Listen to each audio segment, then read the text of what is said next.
What's up guys and welcome back to the channel. Today we're going to discuss 3 things that I think that Mikel Arteta has to improve after that huge game yesterday against Manchester City. Now by any stretch of imagination this is not a meltdown. Arsenal are still in a strong position this season. Yes, they sit 5 points off league leaders Liverpool, but they have had Anfield out the way. They've got one game versus Man City out the way. They've got Old Trafford out the way so far. What I will say though is there are fine margins in football and the little details really matter.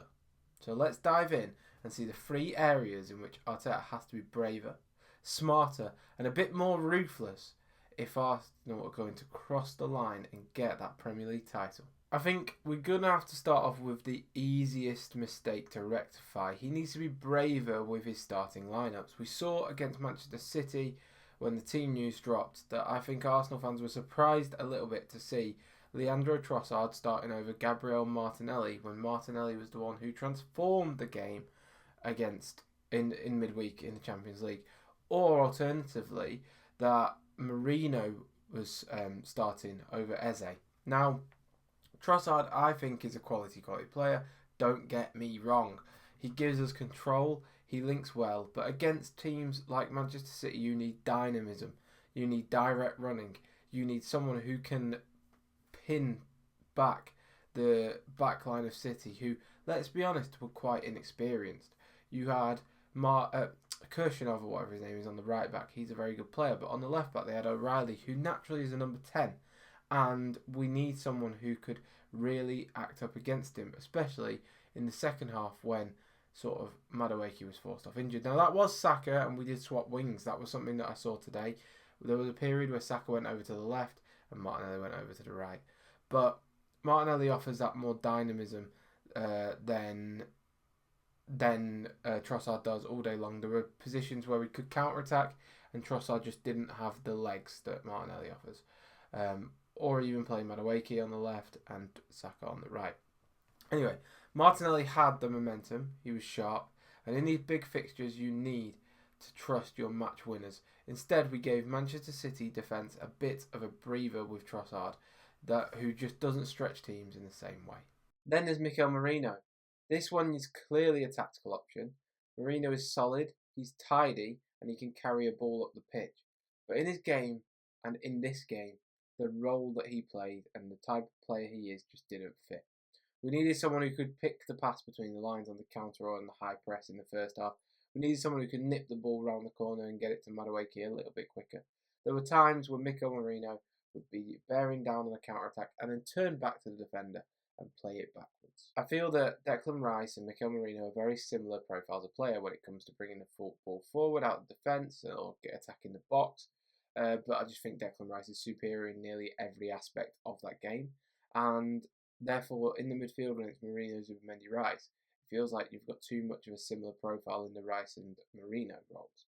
Ødegaard, obviously, is completely different, and that's why that midfield seemingly works a little bit more functionally. If Ødegaard is out, I would rather see Ethan Nwaneri or Eberechi Eze. It just feels like this midfield that we played yesterday doesn't necessarily have the balance required for Arsenal Football Club. In that case then, that is something Arteta obviously got wrong, and for me it feels like Merino should only really start when Rice is rotated out. If Ødegaard isn't available, the options should be different, e.g. Eberechi Eze playing there, or Nwaneri, even if you play Trossard there, who's a different type of profile, who has a bit more technical ability in tight spaces, who is maybe better at getting that little interlink play as opposed to just hammering the ball really hard at goal. Against City, we needed bravery in selection. Instead, Arteta went for caution, and it cost us the edge, usually as it has done in recent years in these big games. Second point, and this one is massive, is the handling of Jurrien Timber. Now, Timber is a fantastic player. He's probably the best 1v1 defender Arsenal own. I love his versatility. He can play across all the back line.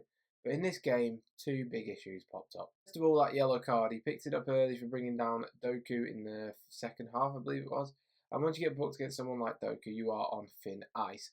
Every time City broke down that flank, I had heart palpitations of a mistimed challenge or a foul that Jurrien Timber could get his potential second yellow card from.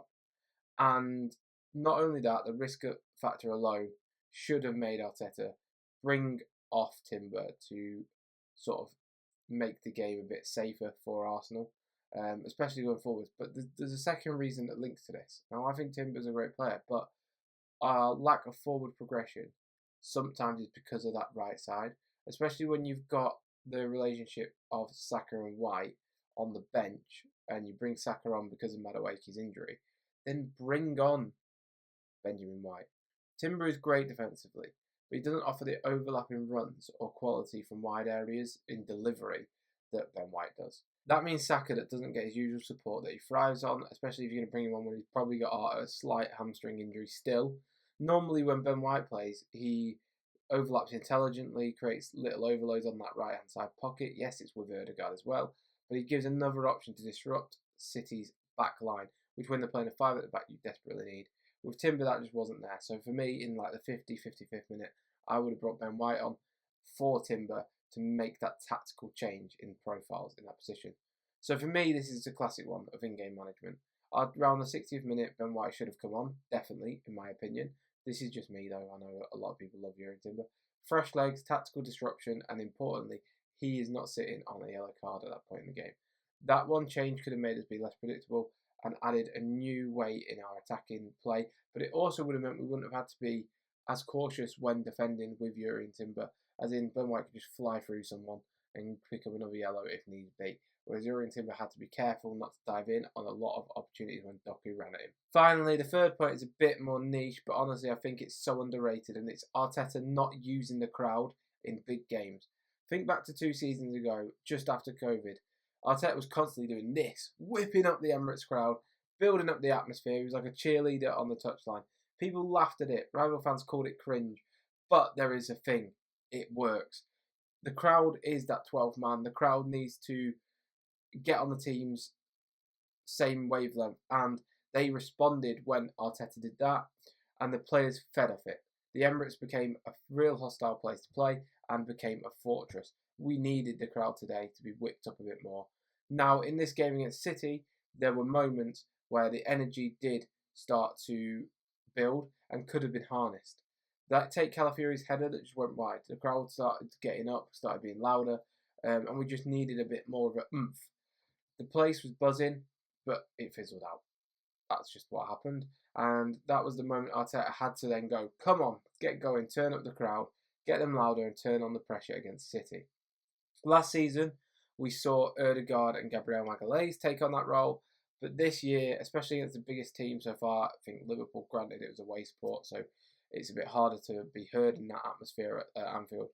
But Arteta needs to bring this back himself. City are monsters of controlling the tempo, but Arsenal had the tempo in this game. So if you're not using the crowd as a weapon, you're basically just letting a deep block win, because that intensity of the crowd means that players start doubting themselves, doubting the movements, dropping balls, making mistakes. High pressure games aren't just about tactics, they're about the energy that the crowd can supply too, and it was important that we needed to up the ante a little bit throughout the playing squad, and it just seems like that wasn't the case today. So those are my 3 personal things that Arteta needs to improve going forwards after that Man City draw yesterday. It feels like a loss, don't get me wrong, but in summary, we need to do braver starting lineups, smarter in-game management, especially when it comes to maybe the fullback areas with Timber, and using the crowd as a weapon. Do you agree with these points? Or do you think I'm being a bit too harsh on Mikel? Let me know your thoughts in the comments below.